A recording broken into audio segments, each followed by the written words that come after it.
María Zacarias Bernal was born in 1791 at the Presidio of San Francisco and was married at 14 to leather jacket soldier José de los Reyes Berreyesa. As a mother of 13, she lived on Rancho San Vicente, a cattle ranch in the foothills of South San José, now called Almaden Valley. Her parents lived next door on the vast Rancho Santa Teresa. In fact, the Bernals and Berreyesas owned most of the Bay Area in the mid-1800s. Rancho San Vicente, so integral to Zacarias' midlife and livelihood, has felt like mine for decades. Most of it is still ranch land except for the corner where my children's grade school stands beside her creek.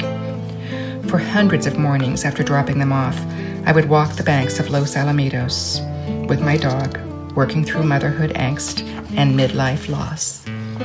In that anxious, grieving state of mind, I began to see glimpses of a story there. Odd words and aberrant phrases scattered throughout the waters and woods.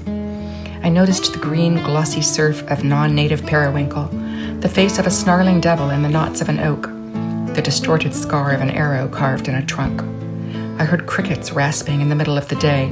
I found rusted mattress springs beneath the weeds, rotted chunks of lumber sticking out of banks, and bits of tumbled brick beneath the silt.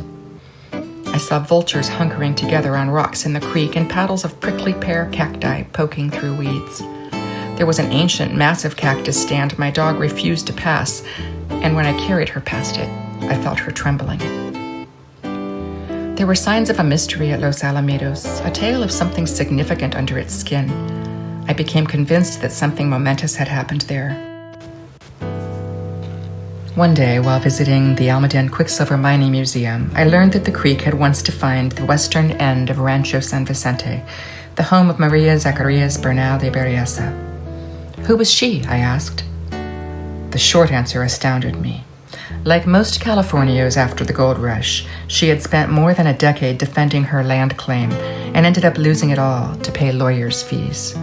But she lost far more than a ranch. She lost 10 of 11 beloved men, 7 of them violently.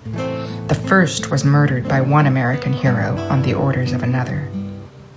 Because her land held the new Almaden Quicksilver mine, increasingly valuable because mercury helped refine gold, her battle over boundaries went all the way to the United States Supreme Court. It made national news for a year, despite the competing news of the Civil War. President Lincoln even sent men to her land to take over the mine, though they were thwarted by sharpshooting miners.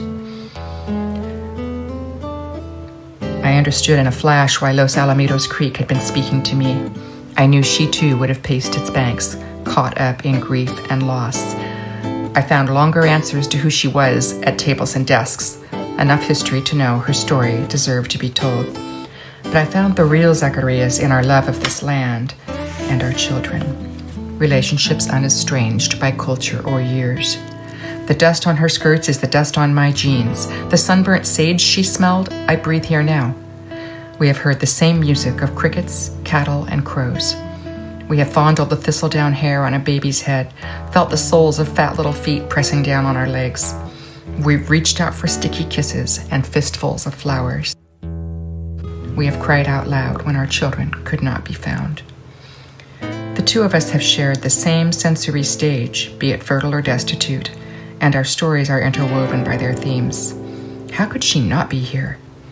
I am on land she fought to the death for, and my heart is brimful of her life.